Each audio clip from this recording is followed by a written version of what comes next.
Lods. medyo itim-itim na eh.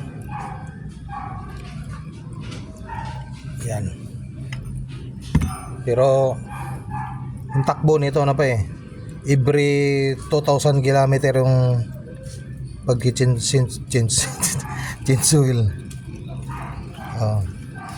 Kada 2,000 kilometer yung ano ko, change oil. Buti pa naka-change oil tong motor. Hindi ako nagbiyahe ngayon eh.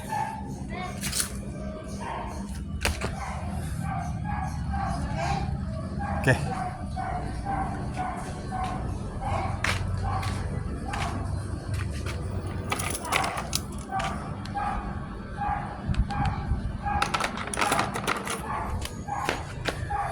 Bukas ako magbiyahe kasi may ginagawa ko dito sa bahay. Nagpipintura ulit sa mga kwarto.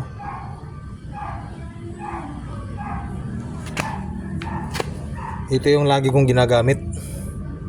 Talagang sa kasa talaga ako bumili. Dahil para sigurado na hindi tayo mapiki. Kasi sabi nila may mga piki daw na sa mga ano eh, na sa mga motor shop. Ito talaga doon mismo sa Honda talaga ako bumili.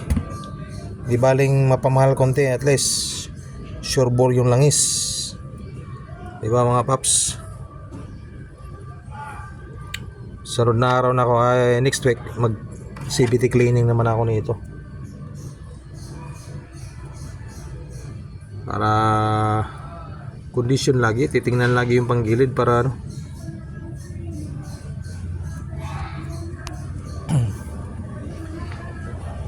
Okay. Gilid natin para medyo, yan o, kita gilid o, yan o. Marami pa. Yan. Tumulo pa oh.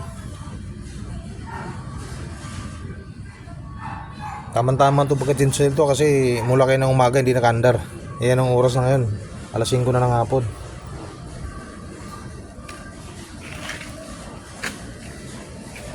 Ang winglet niya. Oh.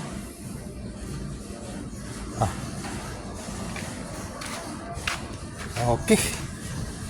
Okay na to.